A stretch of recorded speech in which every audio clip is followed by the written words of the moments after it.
안녕하세요. 좋은 밤 보내고 계신가요? 혹시 오늘도 잠들기 전에 잠깐 스마트폰을 보다가 이 영상을 클릭하신 건 아닌가요? 괜찮아요. 지금은 그 어떤 책임감도 필요 없는 시간입니다. 그냥 잠시 눈을 감고 귀를 기울여 주세요.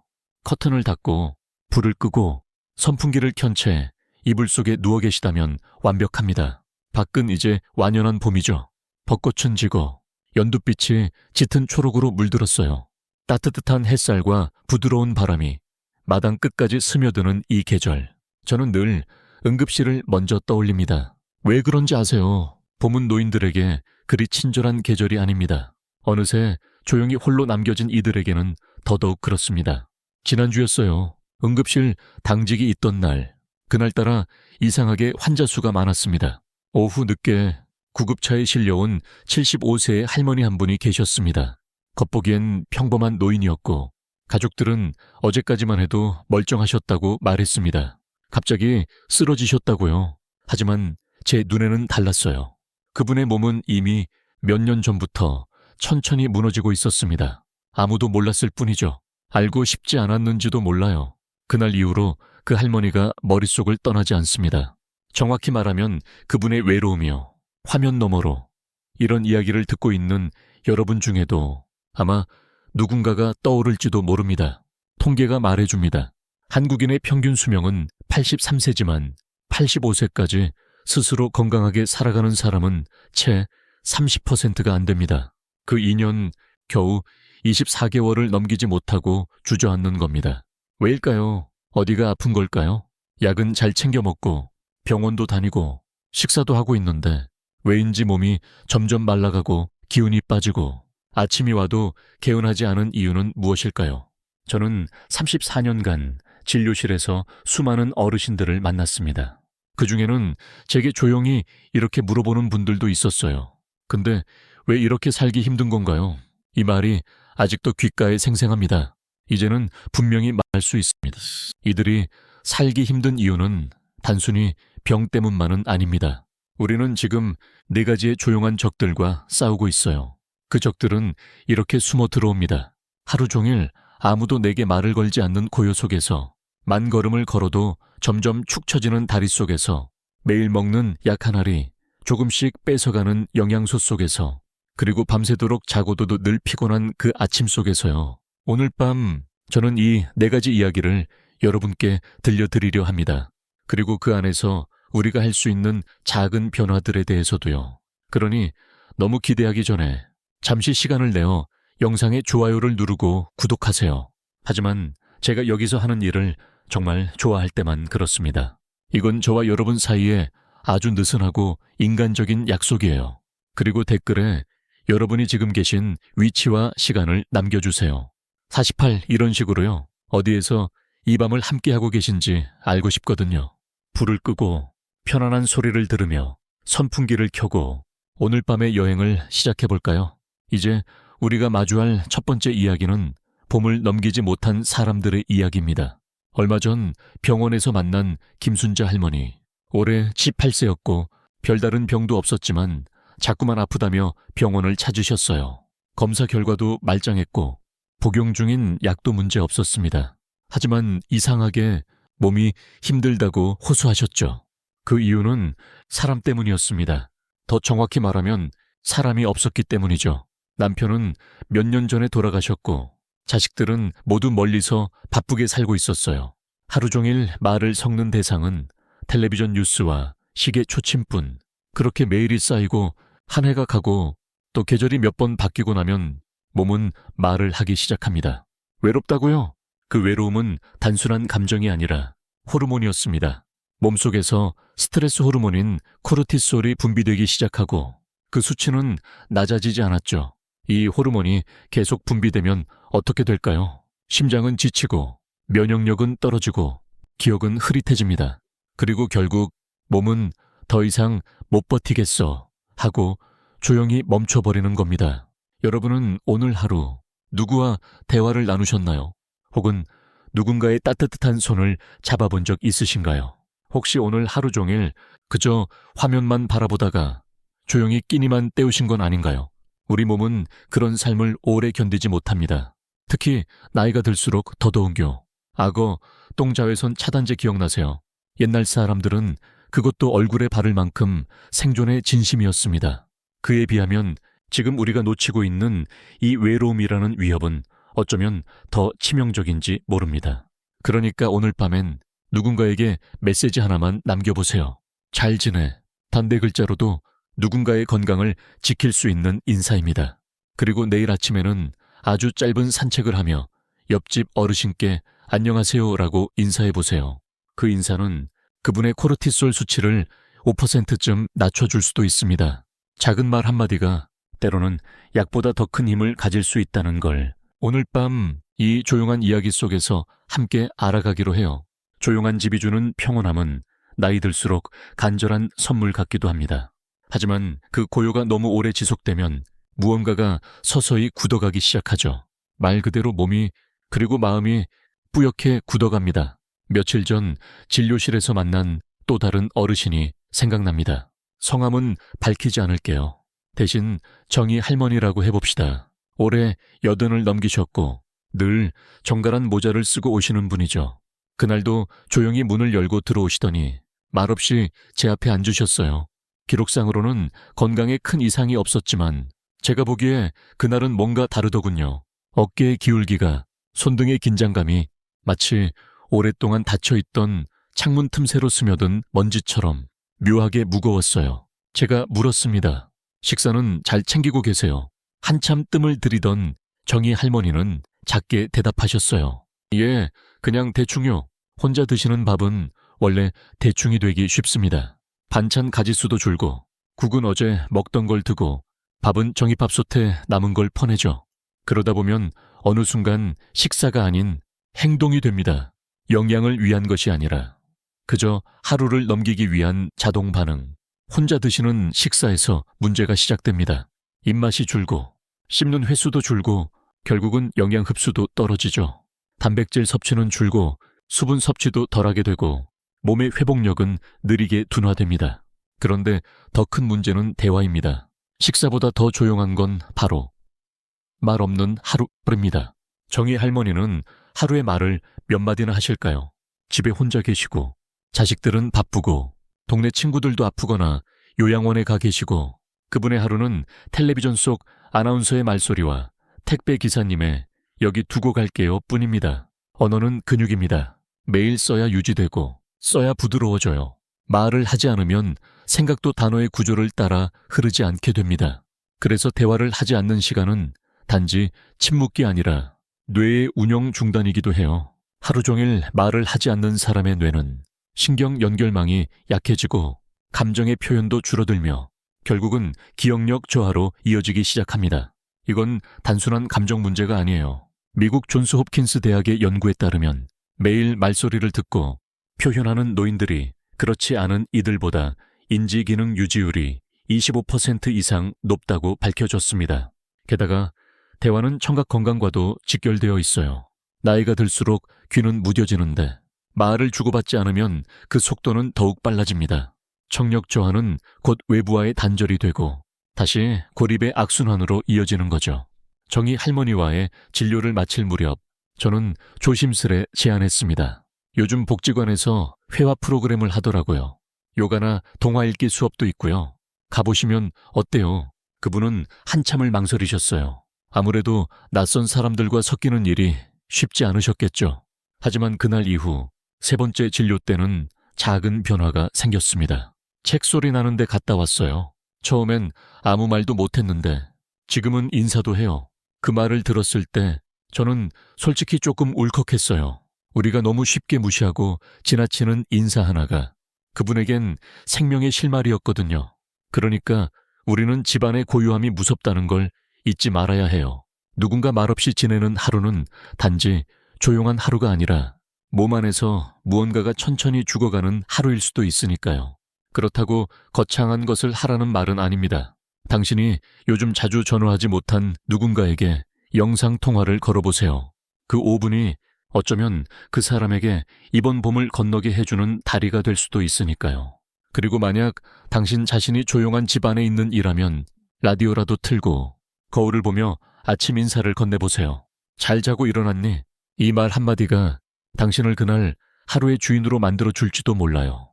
외로움이라는 단어는 어딘가 문학적입니다. 한편의 시 같고 고요한 풍경처럼 들리기도 하죠. 그런데 아이러니하게도 이 단어는 과학적으로도 아주 정확한 병명이 될 수 있습니다. 의학계에서는 이를 사회적 고립 소셜 아이솔레이션이라고 부릅니다. 표면적으로는 단순히 대인 관계가 적은 상태지만 실제로는 담배 15개비를 매일 피우는 것과 맞먹는 해로움을 가진다고 알려져 있죠. 놀랍지 않으세요?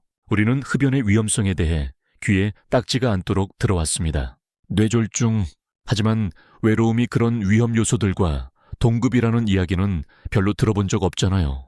2015년 미국 브리검영 대학교에서 30만 명을 대상으로 진행한 메타 분석이 있습니다.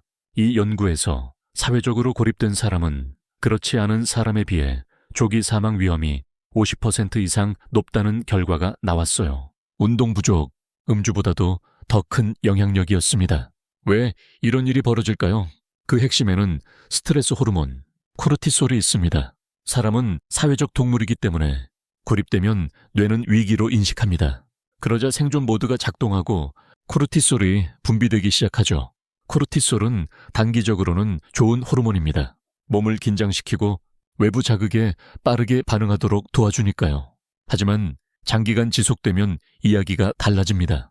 이 호르몬은 면역계를 약화시키고 혈압을 상승시키며 뇌의 해마 기억을 담당하는 부위를 위축시키는 것으로 밝혀졌습니다. 오래 외롭다는 것은 면역력도 낮고 기억력도 떨어지며 심장도 불안정한 상태로 살아간다는 말입니다. 이쯤 되면 외로움은 감정이 아니라 만성질환이라고 불러야 하지 않을까요?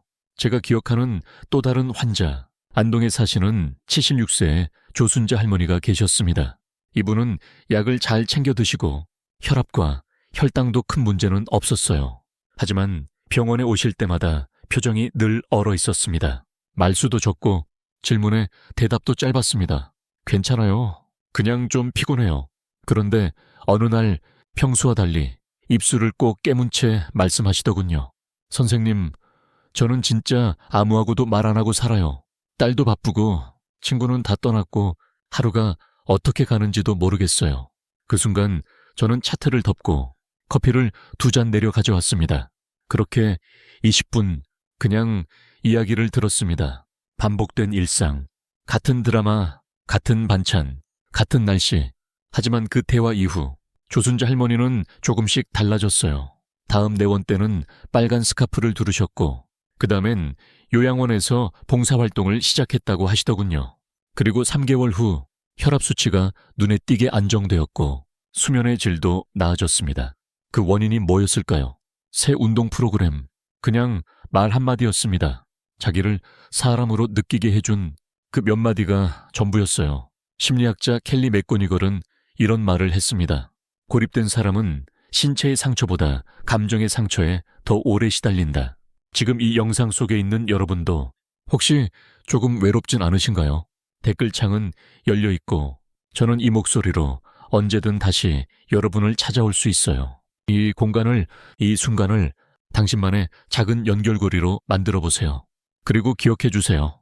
외로움은 담배보다 더 빨리 심장을 멎게 할 수도 있다는 걸요. 회복이라는 단어는 대부분 병원 안에서만 쓰일 것 같지만 사실은 이 단어가 가장 필요한 곳은 우리 일상입니다. 몸이 아프지 않아도 우리는 매일 조금씩 지치고 무너지고 있기 때문이에요. 그리고 그 회복의 시작점은 늘 사람입니다. 제 진료실을 거쳐간 수많은 분들 중 제가 오랫동안 기억하는 한 어르신이 있습니다. 바로 김순자 할머니, 부산 해운대 근처에 사시는 분이죠. 올해 78세, 키는 작고 허리는 약간 구부정했지만 눈빛은 강단이 있었습니다. 처음 뵈었을 땐 그냥 몸이 아프다고만 하셨어요. 몸이 쑤셔요. 뭔가 이상한데 검사를 해도 안 나와요. 이런 말씀을 반복하셨죠. 그래서 온갖 검사를 다 해봤습니다. 간 기능, 심장 초음파까지. 하지만 정말 놀랍게도 아무 이상이 없었습니다. 그런데 대화를 나누다 보니 진짜 이유가 보이기 시작했어요. 요즘 누구랑 제일 자주 대화하세요? 제가 무심코 던진 질문에 할머니는 한참을 생각하시다가 대답하셨어요. TV, 뉴스, 그리고 택배 아저씨요. 그때 저는 한 가지 깨달았습니다. 이분이 아픈 건 몸이 아니라 사람과 연결되지 못한 마음이구나. 그래서 조심스럽게 제안드렸죠. 동네 경로당이나 복지관 한번 나가보세요. 처음엔 낯설지만 사람 목소리만 들어도 몸이 좀 나아질 수 있어요. 할머니는 처음엔 단호하게 거절하셨습니다. 나는 그런 데 가면 민폐만 돼요. 아는 사람도 없고 괜히 눈치 보여요. 하지만 제가 진료 후에 작게 말씀드렸죠. 민폐가 아니라 그 자리에 있어야 할 사람이세요. 그 자리를 채워야 다른 사람들도 숨 쉴 수 있어요. 그리고 그 다음 달 정말 놀라운 일이 벌어졌습니다. 할머니가 환한 분홍색 스웨터를 입고 오셨어요. 표정도 한층 부드러워졌고 말투도 생기가 돌았습니다. 그 복지관에 매주 2번 가요. 노래도 배우고 요리도 해요. 친구도 생겼어요. 이야기를 듣는 동안 저도 모르게 입꼬리가 올라갔습니다. 하지만 더 놀라운 건 건강지표가 실제로 좋아졌다는 겁니다. 그분의 혈압은 안정되었고 이전에 불규칙하던 심박수도 정상이 되었어요. 무기력하다던 몸은 활력을 되찾고 체중도 조금 늘었죠. 그야말로 사람과의 연결이 약보다 강한 치료제가 된 사례였습니다. 사실 이런 사례는 전 세계에서 계속 보고되고 있어요. 영국 런던 대학교의 연구에 따르면 사회적 활동에 정기적으로 참여하는 노인은 그렇지 않은 노인에 비해 심혈관 질환 발병률이 30% 이상 낮다고 합니다. 왜일까요? 사람과의 만남은 단지 감정을 풀어주는 게 아니라 신체의 기능 전반을 활성화시킵니다. 말을 하기 위해선 뇌가 깨어 있어야 하고 표정을 짓기 위해선 안면 근육이 움직여야 하며 함께 걷기 위해선 하체의 근력이 필요하죠. 인간관계는 전신 운동입니다. 그리고 무엇보다 살아있는 실감을 줍니다. 살아있다는 느낌은 영양제보다 병원보다 어떤 건강검진보다 강력해요. 혹시 여러분은 요즘 어떤 사람을 자주 만나시나요? 마지막으로 누군가에게 웃으며 잘 지내요 라고 말한 게 언제인가요? 그 작은 시작이 김순자 할머니의 분홍 스웨터처럼 당신의 생기를 되찾는 첫 걸음일지도 모릅니다. 그리고 혹시라도 나는 그런 거 못해, 이 나이에 뭘 새로 시작해 라는 생각이 드신다면 다시 한번 말해드릴게요. 민폐가 아닙니다. 꼭 있어야 할 사람입니다. 당신의 이야기를 들어야 할 누군가가 이미 그곳에서 기다리고 있을 수도 있어요. 그리고 그 누군가는 지금 이 목소리로 이야기하고 있는 저일지도 모르죠. 선생님, 저는 매일 만보 걷습니다. 이 문장은 진료실에서 가장 자주 듣는 이야기 중 하나입니다. 말씀하시는 어르신들의 얼굴엔 자부심이 묻어있죠. 나는 그래도 몸을 움직이는 편이에요. 그 말에 담긴 성실함을 모르는 건 아닙니다. 오히려 저는 그 마음이 안타까울 정도로 고맙습니다. 하지만 안타깝게도 만보가 모든 걸 해결해 주진 않습니다. 며칠 전 인천에서 오신 박철수 어르신을 진료했어요. 올해 72세, 정말 성실한 분입니다. 매일 새벽 5시에 일어나 한강 둔치를 걷고 만보기를 차고 공용보를 꼭 채운다고 하시더군요. 그런데 선생님, 왜 계단 오르기가 힘들까요? 숨이 차고 허벅지가 떨려요. 몸무게는 그대로인데요. 검사 결과는 이상하게도 골밀도가 낮아졌고 혈압도 여전히 높았습니다. 무엇보다 근력이 약화되어 있었죠. 걷기를 그렇게 많이 하셨는데도 말입니다. 왜일까요? 걷기는 유산소 운동입니다. 심폐기능 향상에는 좋지만 근육을 유지하거나 늘리는 데는 한계가 있습니다. 특히 나이가 들수록 그 한계는 더 분명해지죠. 30세 이후부터 사람의 근육량은 매년 1%씩 감소합니다. 60세 이후엔 2~3%씩 줄어듭니다. 이를 근감소증이라고 부르죠. 근육이 줄어들면 무슨 일이 벌어질까요? 기초 대사량이 떨어집니다. 같은 양을 먹어도 살이 찌기 쉬워집니다. 그래서 나는 물만 마셔도 찌는 체질이라는 말이 나오는 거죠. 혈당 조절 능력이 떨어집니다. 근육은 포도당을 저장하는 창고입니다. 창고가 작아지면 혈당이 쉽게 올라가죠. 골밀도가 낮아집니다. 뼈는 자극을 받아야 단단해지는데 걷기로는 척추나 팔뼈에는 충분한 자극이 가지 않습니다. 균형 감각이 약해집니다. 발목, 무릎 관절의 감각 수용체들이 활동을 멈추기 시작하거든요. 그래서 아무리 매일 걸어도 계단을 오르기 힘들고 바닥에 물 한 컵을 엎지르더라도 중심을 잃게 됩니다. 세계보건기구 WHO는 말합니다. 65세 이상은 주 2회 이상 근력운동을 해야 한다. 미국 스포츠의학회는 더 구체적이죠.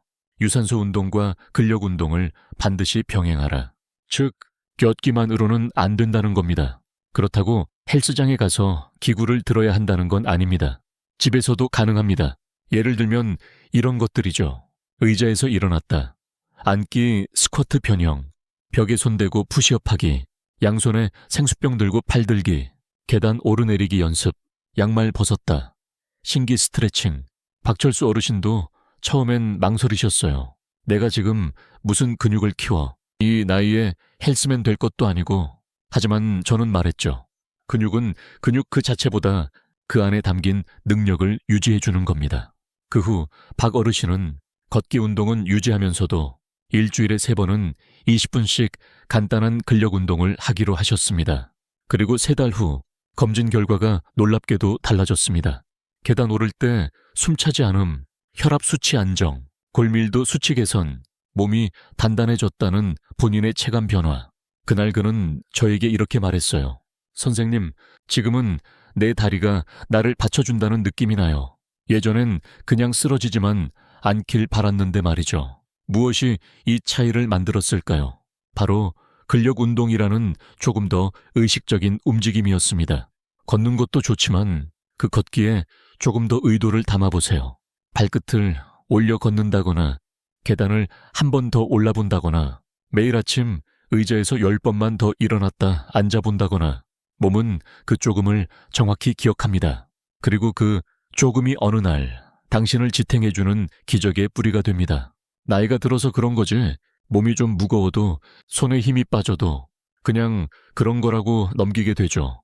하지만 사실 그 안에는 서서히 진행되는 대사재난이 숨어 있습니다. 이름하여 근감소증, 무섭게 들릴 수도 있지만 그 이름처럼 무섭게 우리 몸을 조금씩 무너뜨리는 적입니다.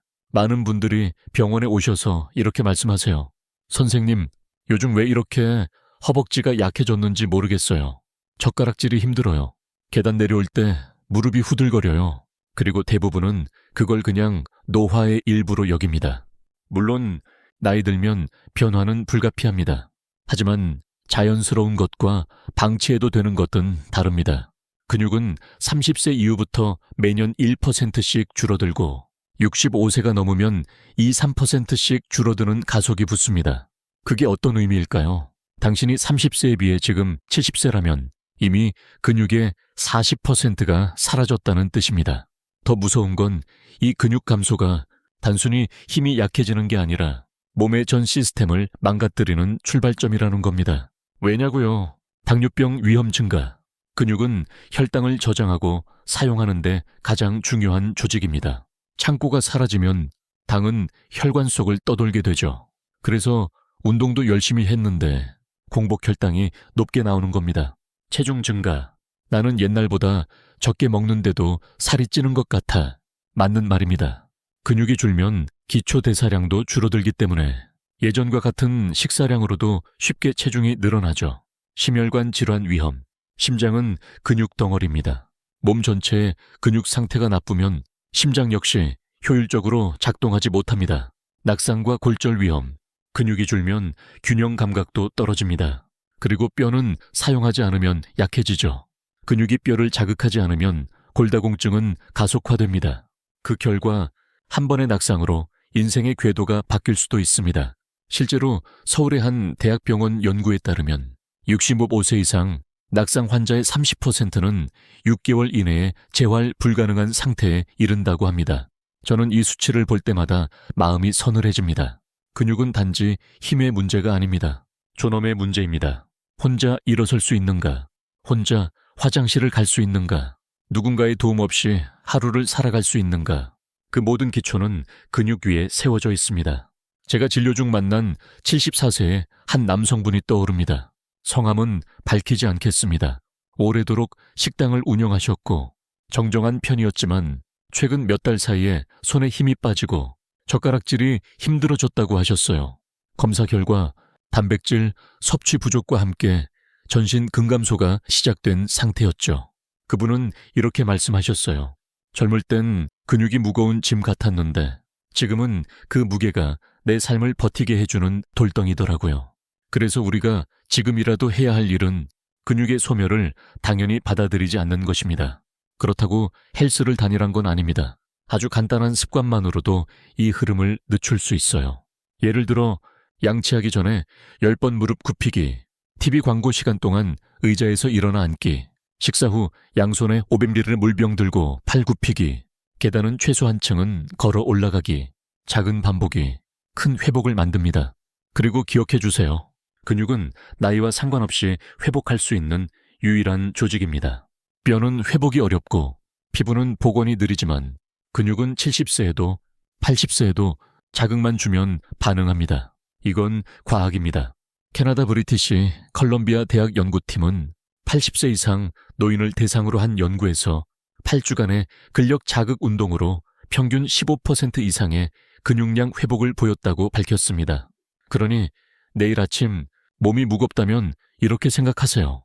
아, 내 몸이 뭔가를 기대하고 있구나. 그건 움직이라는 신호입니다. 움직임이 곧 회복입니다. 움직임이 곧 자존입니다. 그리고 그 움직임이 당신을 다시 계단 위로 이끌어 줄 것입니다.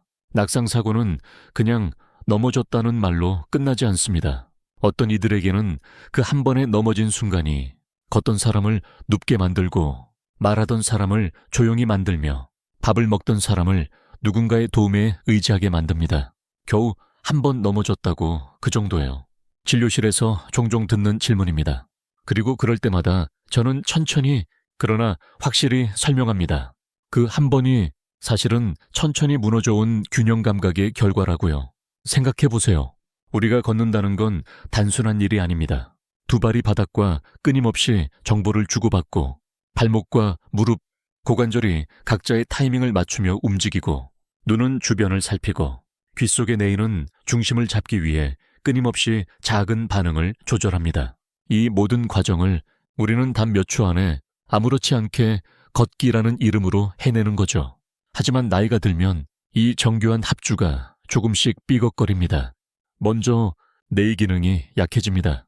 귓속에 있는 세방오리관은 머리의 위치를 감지하고 균형을 조절하는 역할을 하는데 이 기능이 약해지면 방향 감각이 흐릿해지고 중심을 잃기 쉬워집니다. 다음은 감각 수용체의 둔화입니다. 발바닥, 발목, 무릎의 감각 세포들이 바닥의 미세한 기울기나 진동을 감지해 자세를 조절하는데 이 능력이 나이와 함께 떨어집니다.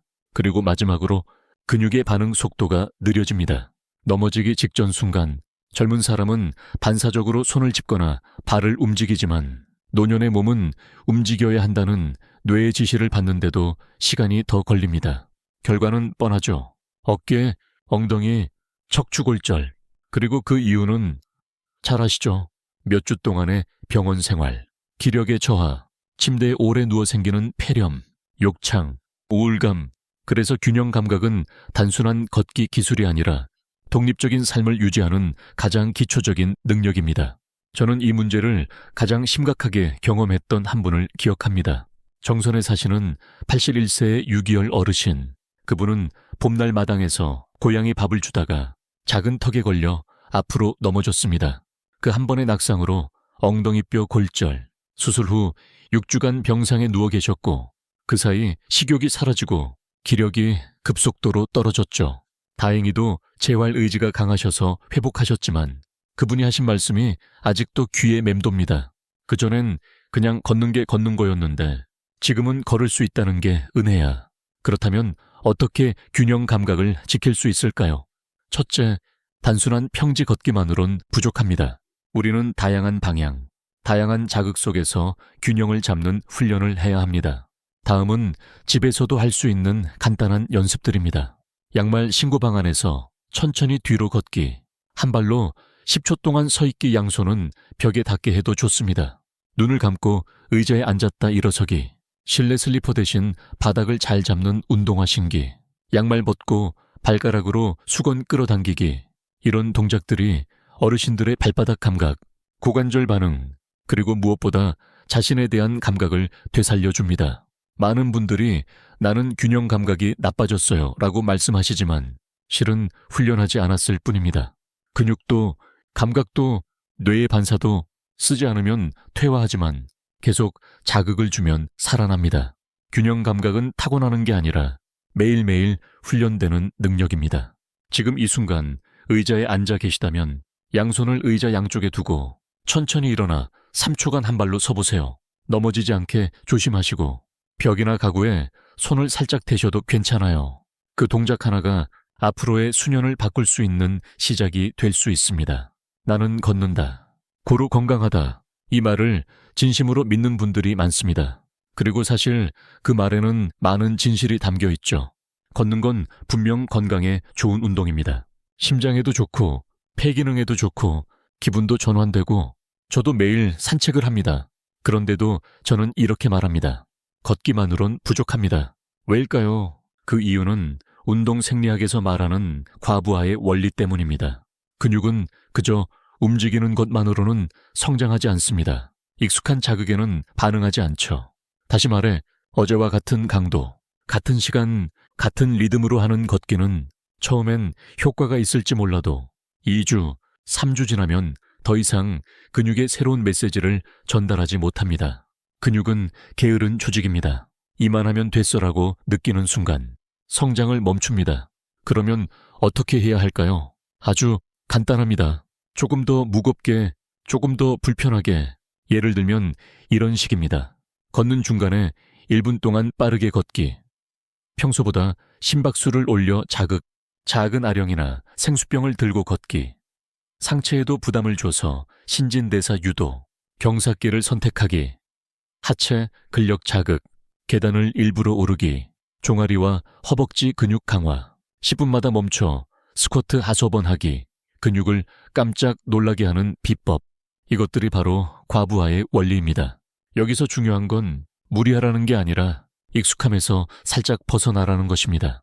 사실 우리 몸은 습관에 매우 민감합니다. 같은 시간에 같은 방향으로 걷고 같은 장소에서 같은 속도로 움직이면 몸은 더 이상 긴장하지 않게 됩니다. 이게 문제입니다. 몸이 긴장하지 않으면 근육은 아무 일도 하지 않고 결과적으로 우리는 운동하고 있다고 착각하게 됩니다. 이 착각 속에서 사람들은 혈압이 안 떨어진다고 말하고 당뇨가 왜 조절이 안 되는지 고민하죠? 그럴 땐 이렇게 말씀드립니다. 당신의 몸이 너무 적응해버렸어요. 조금만 새 자극을 주세요. 이 말은 마치 인간관계 같기도 합니다. 늘 같은 이야기만 반복되는 관계는 어느 순간 지루해지죠. 관계도 근육도 새로움에 반응합니다. 근력운동이라고 하면 많은 분들이 헬스장, 엮기, 근육질, 젊은이들을 떠올립니다. 하지만 근력운동은 그렇게 거창하지 않아도 됩니다. 물병 들고 팔을 구부렸다 폈다 하기, 벽에 손대고 푸시업 하기, 앉았다 일어섰다 반복하기, 수건으로 어깨 뒤 스트레칭 하기, 쪼그려 앉아 빨래 널기 의외로 최고의 하체 운동. 이 모든 것들이 당신만의 헬스장이 될 수 있습니다. 그리고 놀라운 건 이런 사소한 과부하가 누적되면 몸은 아주 느리지만 확실하게 반응한다는 거예요. 예전에 제가 진료했던 69세의 장기섭 어르신은 내가 무슨 운동을 해? 허리만 안 아파도 감사하지 하시던 분이었습니다. 하지만 자녀의 권유로 일주일에 2번 경로당에서 하는 밴드 스트레칭 수업에 참석하기 시작했어요. 그리고 한 달 후 이분이 진료실에 들어오며 말씀하셨죠. 선생님, 허리 안 아파요. 그리고 기분도 좀 좋아졌어요. 몸이 날아다녀요. 운동이 심리에 주는 효과도 큽니다. 신체적 자극이 뇌의 보상 시스템을 건드리면서 세로토닌, 도파민 같은 행복 호르몬이 나옵니다. 이 호르몬은 우울감을 낮추고 삶에 대한 자존감을 회복시키며 어쩌면 치매의 시작을 늦추는 역할도 하죠. 그러니 제발 기억해 주세요. 운동은 숫자가 아니라 질감입니다. 만보보다 중요한 건 그 만보 안에 얼마나 다양한 자극이 있느냐예요. 내일 아침 걷기 전에 스쿼트 5번만 해보세요. 그 5번이 당신의 허벅지에 새로운 역사를 쓰기 시작할 겁니다. 약은 참 대단한 도구입니다. 하루에 한 알, 그 작은 알맹이가 혈압을 내리고 혈당을 잡고 콜레스테롤을 조절합니다. 그런데 말이죠. 그 한 알이 당신의 몸에서 자꾸 은밀한 약탈을 하고 있다면 믿으시겠어요? 대구에 사시는 75세의 이영자 할머니. 이야기를 들어보면 아플 이유가 없었습니다. 혈압도 혈당도 잘 관리되고 있었고 병원 진료도 빠짐없이 다니셨습니다. 그런데 이상하게도 자꾸 다리에 쥐가 나고 심장이 두근거리고 온몸이 무기력하다고 하셨습니다. 처음엔 노화 때문이라고 생각했지만 정밀 혈액 검사를 해보니 놀라운 사실이 드러났습니다. 혈중 마그네슘 수치가 현저히 낮았고 비타민 B3 역시 부족 상태였던 겁니다. 왜일까요? 이분은 따로 특별한 식이 제한도 없었고 식사는 규칙적으로 하셨는데 말이죠. 원인은 약이었습니다. 이영자 할머니가 복용 중이던 고혈압 약인 이뇨제는 소변을 통해 나트륨과 수분뿐만 아니라 마그네슘과 칼륨도 함께 배출시켰습니다.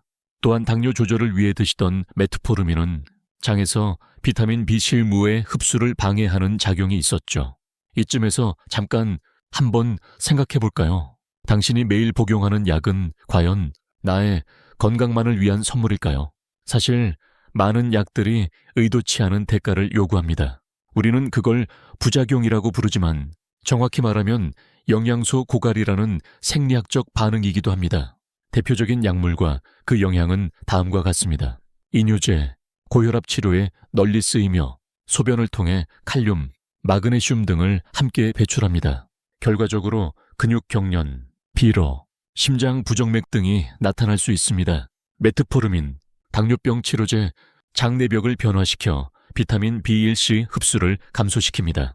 그 결과 손발 저림, 기억력 저하, 신경 손상 등이 생길 수 있죠.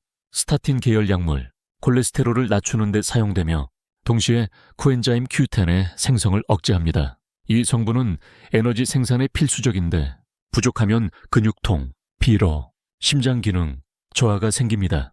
위산 억제제 PPI, 위염, 역류성 식도염 등에 사용되며 칼슘, 마그네슘, 비타민 B, C 흡수를 방해합니다. 이런 영양소는 모두뼈, 건강과 신경 기능에 핵심적이죠. 문제는 이 변화들이 몇 년에 걸쳐 서서히 진행된다는 점입니다. 증상이 갑자기 오는 게 아닙니다. 서서히 피로해지고 잠이 잘 안 오고 무기력해지고 기억이 흐릿해지는 식으로 다가옵니다. 그리고 많은 경우 우리는 그것을 나이 탓으로 돌립니다. 하지만 이건 약의 그림자입니다. 그리고 다행히도 그림자는 빛만 있으면 사라집니다. 이영자 할머니도 그랬습니다. 마그네슘이 풍부한 시금치, 바나나, 견과류를 식단에 추가했고 의사의 지도 아래 비올시 보충제를 복용하기 시작했습니다. 3개월 후 그분은 더 이상 다리에 쥐가 나지 않았고 심장의 두근거림도 사라졌으며 무기력했던 몸이 활기를 되찾기 시작했습니다. 약물은 중단하지 않았습니다. 오히려 잘 조절된 약물 복용과 영양 보충의 균형이 이루어진 결과였습니다. 이건 매우 중요한 포인트입니다. 약을 끊으라는 것이 아니라 그 약이 가져가는 것들을 지켜야 한다는 이야기입니다. 그렇다면 지금부터 할 수 있는 일은 무엇일까요? 정기적인 혈액 검사를 통해 미량 영양소 수치를 점검하세요. 복용 중인 약이 어떤 영양소와 관련이 있는지 주치의와 상담하세요. 식단에 다양한 채소, 견과류, 생선, 유제품 등을 포함시키세요. 필요시 보충제를 사용하되 반드시 전문가의 상담을 거치세요. 약물은 양날의 검입니다. 제대로 사용하면 생명을 구하지만 방치하면 삶의 질을 갉아먹을 수 있습니다. 그리고 우리는 삶의 길이뿐 아니라 삶의 질도 지켜야 합니다. 그 시작은 내가 지금 복용 중인 약이 내 몸에 무엇을 요구하고 있는가를 이해하는 것에서 출발합니다. 당신의 약장이 당신을 지켜주는 동시에 조용히 무엇을 빼앗아가고 있다면 그걸 보완하는 지혜가 바로 진짜 건강의 시작점입니다. 한 알, 또 한 알, 식사 전, 식사 후, 취침 전, 알약들은 작은 플라스틱 통 안에서 서로 부딪히며 오늘도 우리 몸속으로 들어갑니다. 그리고 그렇게 우리는 점점 더 약에 익숙해지고 어느 날엔 이 말도 하게 됩니다. 약 없이는 하루도 못 살겠어요. 물론 어떤 약은 정말 생명을 지켜줍니다. 고혈압약, 당뇨약, 심장약, 이런 약들이 없었다면 지금 이 순간 이 자리에 없었을 수도 있죠. 하지만 그 반대편에서는 약이 천천히 아주 조용하게 건강을 무너뜨리는 경우도 분명히 있습니다. 그게 바로 약이 병이 되는 역설입니다. 저는 종종 두 손 가득 약봉지를 들고 오시는 분들을 봅니다. 어르신들 중에는 하루 10알 이상 드시는 분들도 계시죠. 혈압약 2종, 당뇨약 2종, 고지혈증약, 소화제, 진통제, 수면제, 그리고 영양제까지 그야말로 알약이 하루 3끼보다 많습니다. 그중 일부는 분명히 꼭 필요한 약입니다. 하지만 오랫동안 의심 없이 복용한 나머지 약들이 이제는 오히려 몸에 독이 되고 있는 경우도 적지 않죠. 그 대표적인 사례가 바로 약물 간 상호작용입니다. 약과 약이 충돌하면서 새로운 부작용을 만들어냅니다. 예를 들어 위산 억제제와 칼슘 보충제를 함께 복용할 경우 위산 억제제가 칼슘 흡수를 방해하여 오히려 골다공증을 악화시킬 수 있습니다. 스타틴 계열의 콜레스테롤 약과 특정 항생제를 같이 복용하면 근육통과 간 수치 이상을 유발할 수 있죠. 하지만 더 무서운 건 우리가 이 사실을 잘 모른다는 것입니다. 왜냐고요? 우리는 약은 믿어도 되는 것이라는 믿음 아래 살고 있으니까요. 병원에서 준 건데 괜찮겠지? 남들도 먹으니까 나도 괜찮겠지? 이런 생각이 때때로 불필요한 약물의 홍수를 만듭니다. 그리고 이 약물들은 우리가 모르는 사이에 영양소를 고갈시키고 수면의 질을 떨어뜨리고 심지어 정신 상태까지 흐리게 만들기도 합니다. 실제로 벤조디아제핑의 수면제를 장기 복용한 노인들 중 기억력 감퇴와 인지장애를 호소하는 경우가 많습니다. 하지만 그걸 약 때문이라고 생각하는 사람은 드물죠. 그저 요즘 내가 깜빡깜빡해 하며 넘깁니다. 저는 이럴 때마다 약물은 도구일 뿐이라는 점을 강조합니다. 도구는 목적이 있을 때만 의미가 있습니다. 계속 쓰다 보면 무뎌지고 때로는 상처를 줄 수도 있죠. 그러니 가장 먼저 해야 할 일은 스스로 약의 주인이 되는 것입니다. 이건 단순히 약을 줄이라는 뜻이 아닙니다. 그저 그 약이 여전히 내게 꼭 필요한가를 자문해보라는 거예요. 이런 분들도 계셨습니다. 선생님, 이 약은 왜 먹는 건지 몰라요. 그냥 5년 전부터 쭉 먹고 있어서요. 그럴 땐 저는 차트를 다시 봅니다. 그리고 때로는 그 약이 이미 필요 없어졌다는 걸 확인합니다. 하지만 아무도 끊지 않았습니다. 그저 계속 먹어왔으니까라는 이유 하나로 말이죠. 그래서 저는 항상 말합니다. 당신의 몸은 매달 변하고 있습니다. 하지만 약은 그대로입니다. 그게 문제입니다. 그렇다면 어떻게 해야 할까요? 주기적으로 복용 중인 약 리스트를 점검하세요. 가능하면 주치의와 함께 약물 리뷰를 하세요. 약국에서 구매하는 일반 의약품과 병원 약의 중복 성분도 확인하세요. 약을 먹고 이상한 변화가 느껴지면 나이 때문이라 넘기지 말고 반드시 의사에게 말씀하세요. 영양소 결핍, 수면 변화, 기분 저하 등 은밀하게 찾아오는 증상들에 민감해지세요. 그리고 가장 중요하게 약보다 중요한 것은 생활 습관이라는 사실을 잊지 마세요. 이 말은 뻔하게 들릴지 모르지만 30년 이상 환자들과 함께한 제 진심입니다. 운동, 식사, 수면, 대인관계 이 4가지가 균형을 이룰 때 약은 그 틈을 메우는 작은 보조장치가 됩니다. 하지만 이 4가지가 무너지면 약은 마치 구멍난 배를 붙잡고 있는 비닐 테이프처럼 한계에 부딪힙니다. 그래서 저는 약을 처방할 때 늘 한마디를 덧붙입니다. 이 약은 치료의 전부가 아닙니다. 당신의 하루가 더 중요합니다. 그러니 오늘 약을 드시기 전 이 질문을 마음속에 한번 던져보세요. 이 약은 내 삶을 어떻게 바꾸고 있는가?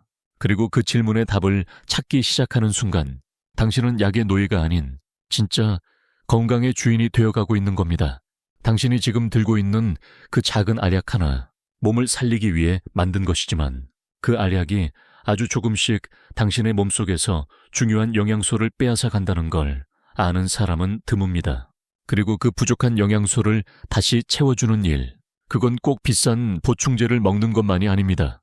오히려 매일 아침 식탁 앞에서 시작됩니다. 우리는 약을 너무 믿고 음식은 너무 가볍게 생각하는 시대에 살고 있습니다.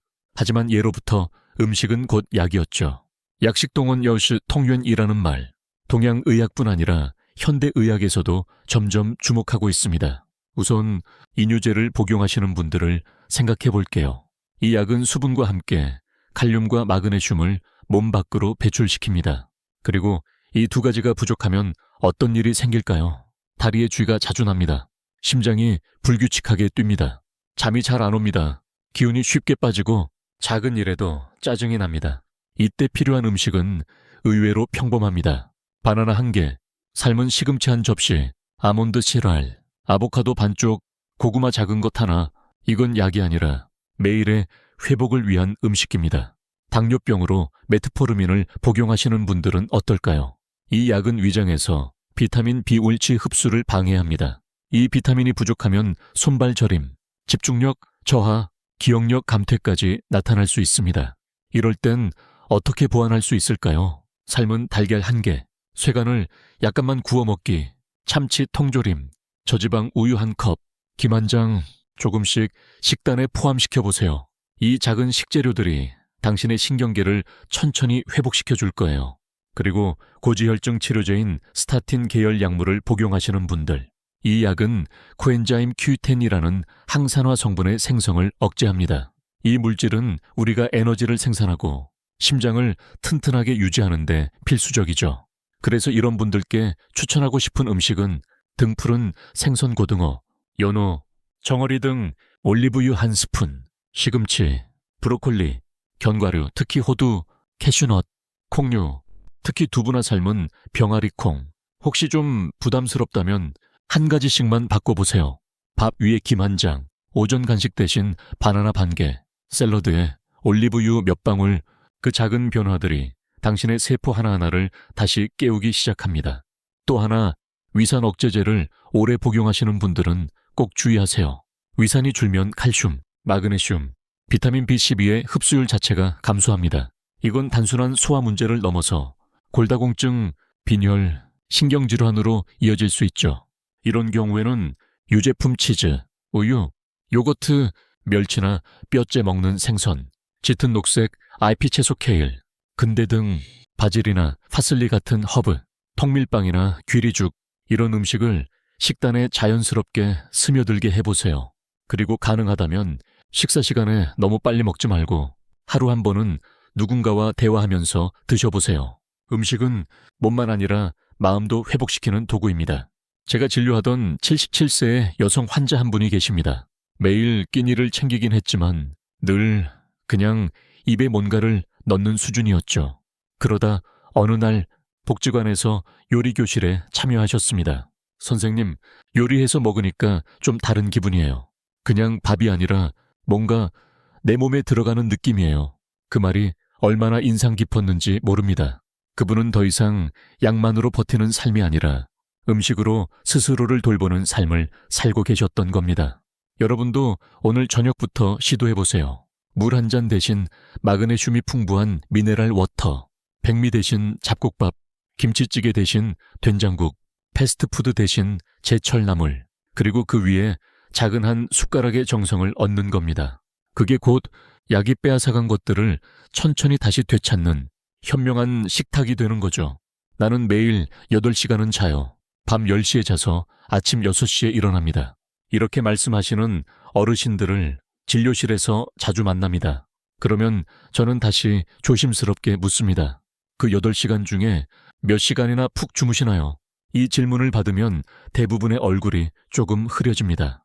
왜냐하면 생각보다 많은 분들이 자고 있지만 자는 게 아닌 상태래 있기 때문입니다. 광주에 사시는 정명호 어르신도 그런 경우였습니다. 올해 69세, 스스로 잠은 부족함 없이 잘 자요라고 말씀하셨죠. 매일 밤 10시에 자고 아침 6시에 일어난다며 자랑처럼 말씀하셨지만 문제는 그 8시간 동안 4번, 5번씩 깨신다는 사실이었습니다. 화장실, 입 마름, 이유 없는 각성, 다시 잠들기까지 30분, 길게는 1시간이 걸리셨고 아침에 일어나면 잤는데도 피곤하다고 하셨죠. 이게 바로 우리가 말하는 수면의 질입니다. 잠은 단순히 눈을 감고 있는 시간이 아닙니다. 잠은 뇌가 청소하는 시간이고 몸이 회복하는 시간입니다. 수면은 크게 2가지 단계로 나뉩니다. 얕은 잠과 깊은 잠섭파 수면, slow wave sleep. 이 깊은 잠이 부족하면 아무리 오래 자도 피곤함은 가시지 않습니다. 왜냐고요? 성장 호르몬의 분비. 깊은 잠을 자야만 우리 몸에 손상된 조직이 재생됩니다. 이 호르몬은 어린아이에게만 필요한 게 아니라 성인에게도 치유와 회복의 핵심입니다. 면역 시스템 강화. 면역세포는 깊은 수면 동안 활발히 활동합니다. 수면이 부족하면 감염에 쉽게 노출되고 염증 반응이 조절되지 않아 만성질환이 악화됩니다. 뇌의 쓰레기 수거. 가장 놀라운 사실은 깊은 잠 동안 뇌의 글림프 시스템이 작동해 알츠하이머를 유발하는 아밀로이드 단백질 같은 독성 물질을 제거한다는 것입니다. 이 작업은 깨어있는 동안에는 절대 일어나지 않아요. 즉, 깊은 잠은 치매를 예방하는 유일한 청소 시간이기도 합니다. 미국 워싱턴 대학의 연구에 따르면 서파수면이 4% 이하로 떨어진 노인은 그 수치가 20% 이상인 노인에 비해 알츠하이머 발병 위험이 무려 3배 이상 높다고 합니다. 그러니까 오늘 밤 얼마나 길게 잘 것인가 보다 얼마나 깊게 잘 수 있는가가 더 중요하다는 말이죠. 그럼 왜 나이가 들수록 깊은 잠이 사라질까요? 멜라토닌 분비량 감소, 신체 리듬 서카디안 리듬의 둔화, 방광기능 저하로 인한 야간뇨, 심리적 긴장감 증가, 낮 동안 활동량 감소, 이 모든 것들이 복합적으로 작용하면서 노인의 수면은 얕고 단편적으로 변해버립니다. 정명호 어르신도 그랬습니다. 밤에 자주 깨고 낮엔 자꾸 졸려서 오후 2시쯤이면 소파에서 깜빡 잠드는 날이 반복됐죠. 그래서 저는 먼저 수면 환경을 점검했습니다. 침실 온도 24도 너무 따뜻함, 텔레비전 켜놓고 수면 취침 전 스마트폰 사용, 오후 4시 커피 습관, 일정하지 않은 기상시간, 이건 모두 수면의 적들입니다. 그래서 어르신께 수면 위생 수칙을 정리해드렸습니다. 침실 온도를 18, 20도로 낮출 것, 침실은 어둡고 조용하게 만들 것, 침대 위에서는 스마트폰, TV 사용 금지, 오후 2시 이후 카페인 섭취 금지, 매일 같은 시간에 자고 일어나는 습관 들이기, 잠자기 전 독서, 스트레칭, 명상 등 편안한 활동하기. 처음엔 낯설어 하셨지만 3주가 지나고 난 후 어르신은 다시 오셔서 이렇게 말했습니다. 요즘은 중간에 한 번도 안 깨고 잘 자요.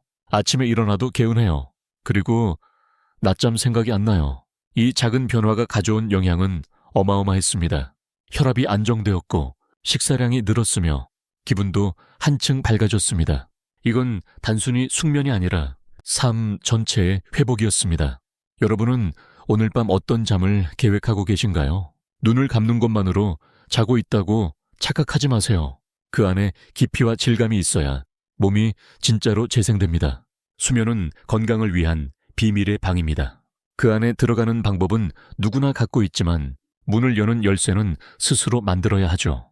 불을 끄고 방을 시원하게 만들고 오늘 하루를 정리하며 눈을 감아보세요. 그리고 그 안에서 당신의 뇌와 몸이 다시 숨 쉬는 소리를 들어보세요. 그게 바로 건강한 장수를 위한 가장 조용하고도 강력한 첫걸음입니다. 잠은 누구에게나 공평한 시간이지만 잠자리는 누구에게나 공평하지 않습니다. 같은 시간 동안 자더라도 어떤 사람은 일어나자마자 개운하고 어떤 사람은 눈을 뜨자마자 다시 눕고 싶어지죠. 그 차이는 단순히 이 몇 시간 잤느냐가 아니라 어디에서 어떻게 잤느냐에서 갈립니다. 한번 여러분의 잠자리를 떠올려 보세요. 밤에 켜둔 스탠드 불빛, TV 소리, 너무 두꺼운 이불, 답답한 공기, 바로 옆 냉장고에서 나는 윙 하는 소리, 그리고 스마트폰 화면의 블루라이트, 이 작은 것들이 당신의 뇌를 쉬지 못하게 만들고 있는지도 모릅니다. 정명호 어르신의 사례를 다시 떠올려 볼까요? 이분은 처음 오셨을 때 이렇게 말씀하셨죠. 나는 8시간 잤는데도 피곤해요. 왜 이렇게 힘든지 모르겠어요. 그날 저는 어르신의 수면 환경에 대해 묻기 시작했습니다. 침실 온도는 몇 도쯤인가요? 빛은 완전히 꺼두시나요? TV는요? 스마트폰은 어디에 두고 주무시나요? 하나하나 체크하면서 어르신의 잠은 사실 휴식이 아닌 활동이었다는 걸 깨달았습니다. 우리 몸은 어두워야 잠에 듭니다. 멜라토닌이라는 수면 유도 호르몬은 빛이 줄어들 때 분비됩니다. 그런데 스탠드 불빛, TV 화면, 스마트폰은 이 분비를 방해하죠. 또한 몸의 온도가 떨어질 때 잠이 잘 오도록 되어 있습니다. 그래서 침실은 18, 20도 사이에 약간 시원한 온도가 가장 좋습니다. 이불이 너무 두껍거나 방 안이 답답하고 공기가 무겁다면 그건 마치 뇌를 담요로 덮어놓은 것과 같습니다. 그리고 소리, 많은 분들이 TV를 켜놓고 주무십니다. 그래야 덜 외로워요. 뭔가 소리가 있어야 잠이 와요. 그 마음 이해합니다. 하지만 그 백색 소음 속에 뇌는 계속 반응합니다. 소리는 뇌파를 깨우고 결국 서파수명잎은 잠을 방해하죠. 그래서 저는 제안합니다. 소리 없는 밤이 너무 외롭다면 잔잔한 자연소리나 수면 유도 음악을 들어보세요. 밑소리, 바람소리, 바닷물에 밀려드는 소리. 이런 소리는 뇌를 자극하는 대신 알파파를 유도해 편안한 상태로 이끌어줍니다. 이건 ASMR의 원리이기도 하죠. 또 한 가지, 스마트폰은 절대 침대에 두지 마세요. 특히 잠들기 1시간 전부터는 화면을 멀리하세요. 블루라이트는 멜라토닌을 억제합니다. 눈으로는 어둠을 보고 있는데 뇌는 지금 낮인가 하고 착각하게 만드는 거죠. 스마트폰은 거실에 두고 잠용종을 따로 준비하세요. 이 간단한 변화가 수면의 깊이를 완전히 바꿔줍니다. 또 하나, 침실은 단순해야 합니다. 불필요한 가구, 물건, 장식은 시각적 자극이 되어 뇌를 각성시킵니다. 침대, 조용한 스탠드 조명 하나, 작은 식물, 이 정도면 충분합니다. 그리고 커튼, 빛을 완전히 차단해주는 암막 커튼을 달면 새벽 햇살에 일찍 깨는 일을 줄일 수 있죠. 정명호 어르신은 이 모든 수칙을 조금씩 실천하셨습니다. 처음엔 너무 조용하면 오히려 더 잠이 안 와요 하셨지만 3주 후 이렇게 말씀하셨죠. 지금은 침실 문만 닫아도 잠이 와요. 아, 내 몸이 안심하는구나 싶어요. 그렇습니다. 몸은 공간을 기억합니다. 침실이 안심의 장소가 되면 그곳에 들어서는 순간 뇌는 쉬어도 되는 시간이라고 판단하죠. 그래서 수면을 잘 하고 싶다면 먼저 침실을 바꾸는 것부터 시작해야 합니다. 잠자리는 단지 자는 곳이 아닙니다. 그건 회복의 공간이고 당신이 하루를 마무리하는 작은 피난처입니다. 그리고 그 피난처를 어두움과 조용함, 시원함과 질서로 채워보세요. 그 안에서 당신의 뇌는 마침내 침묵 속에서 가장 깊은 숨을 쉬기 시작할 겁니다. 우리는 인생의 3분의 1을 잠으로 보냅니다. 그렇다면 어쩌면 삶의 가장 큰 변화는 자고 있는 동안에 벌어질지도 모릅니다. 정명호 어르신은 처음 진료실을 찾으셨을 때 나는 잘 자요라고 하셨지만 그 말 속에는 피로가, 무기력이, 낮잠이 섞여 있었습니다. 잠을 자는 시간은 충분했지만 깊이는 없었습니다. 그리고 그 얕은 수면의 반복은 그분의 기력을 갉아먹고 있었던 거죠. 우리가 바꾼 것은 딱 몇 가지였습니다. 스마트폰을 침대 밖에 두는 것, 오후 2시 이후 카페인을 끊는 것, 침실을 19도 정도로 맞추는 것, 커튼을 암막으로 바꾸는 것, 취침 전 스트레칭과 따뜻한 족욕, 이 작은 변화들이 쌓이기 시작했습니다. 첫 주는 조금 낫다는 정도였지만 둘째 주부터 어르신은 눈빛이 달라졌습니다. 아침에 눈이 번쩍 떠지는 느낌이 오랜만이에요. 셋째 주엔 낮잠이 줄었고 넷째 주엔 혈압도 점점 안정세를 보이기 시작했죠. 그 변화의 속도는 마치 마른 땅에 물이 스며드는 것처럼 조용하고 느렸지만 확실했습니다. 수면은 그렇게 회복의 가장 정직한 출발선이 되어줍니다. 그리고 그 수면을 결정짓는 건 하루 종일의 루틴입니다. 아침에 해를 보는 것, 낮에 몸을 움직이는 것, 정해진 시간에 식사를 하는 것, 카페인을 조절하고 저녁엔 긴장을 풀어주는 행동을 선택하는 것, 이 모든 것이 그날 밤 당신의 뇌에 오늘은 자도 좋다는 신호를 보내는 거죠. 이건 고장난 기계를 껐다 켜는 것과는 달라요. 뇌는 하루 종일 받은 신호들을 분석해서 쉴 준비가 되었는가를 판단합니다.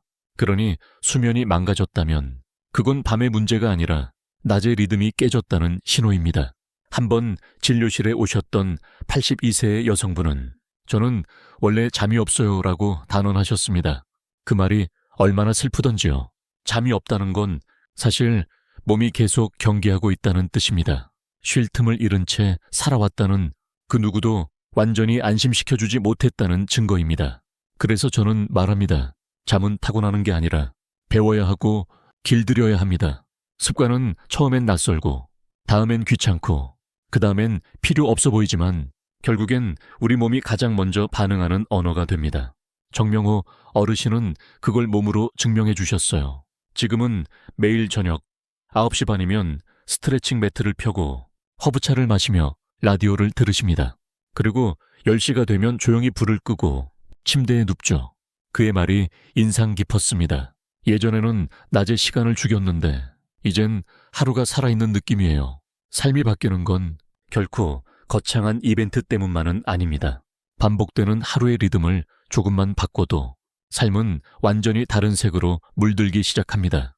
혹시 당신도 요즘 아무리 자도 피곤하다면, 기억이 흐릿하고 이유 없이 짜증이 난다면, 무기력하고 낮잠이 습관이 되었다면 당신이 바꿔야 할 건 몸이 아니라 수면의 루틴일지 모릅니다. 오늘 밤 불을 끄기 전 이 말을 꼭 기억해 주세요. 내 몸은 오늘도 나를 회복시키고 싶어 한다. 나는 그 회복을 방해하지 않겠다. 그 결심 하나가 당신의 내일을 다시 시작하게 할지도 모릅니다. 우리는 자주 이렇게 묻습니다. 도대체 어떻게 해야 오래 건강하게 살 수 있을까요? 그 질문은 마치 정답이 어딘가에 따로 있을 것 같다는 마음에서 비롯됩니다. 특별한 음식, 특별한 운동, 특별한 영양제, 혹은 아주 특별한 의사나 병원. 그런데 저는 34년간 진료실에서 수천 명의 사람들을 만나며 그 질문의 답이 특별함이 아니라 반복되는 평범함 속에 있다는 걸 배웠습니다. 다시 말해, 장수는 행운이 아니라 습관의 결과라는 겁니다. 김순자 할머니는 외로움을 견디지 못한 몸으로 병원을 찾으셨습니다. 하지만 용기 내어 경로당 문을 열었고 그 한 걸음이 생기를 되찾는 계기가 되었죠. 박철수 어르신은 매일 걷기만 하며 자신의 건강을 믿었습니다. 하지만 근력 운동을 추가하면서 몸이 달라졌고 내 다리가 나를 지탱해준다는 자신감을 되찾으셨습니다. 이영자 할머니는 매일 드시던 약속에 숨어있던 영양소 결핍의 늪에서 작은 음식의 변화로 다시 힘을 얻기 시작했고, 정명호 어르신은 잠은 그냥 자는 거지라는 오해에서 벗어나 깊은 수면의 회복력을 몸으로 직접 경험하셨습니다. 이 네 분 모두 뭔가 대단한 일을 한 건 아닙니다. 오직 한 가지씩만 바꿨습니다. 말을 한마디 더 걸었고, 운동을 조금만 바꾸었고, 식사를 다시 생각했고, 수면 환경을 정돈했을 뿐. 하지만 그 작은 변화가 그들의 노후를, 아니 인생을 다시 짜기 시작한 겁니다. 많은 사람들은 85세까지 살기 어렵다고 말합니다. 한국인의 평균 수명은 83세지만 85세까지 건강하게 도달하는 사람은 30%도 되지 않죠. 하지만 숫자보다 중요한 건 그 나이까지 어떻게 살아내느냐입니다.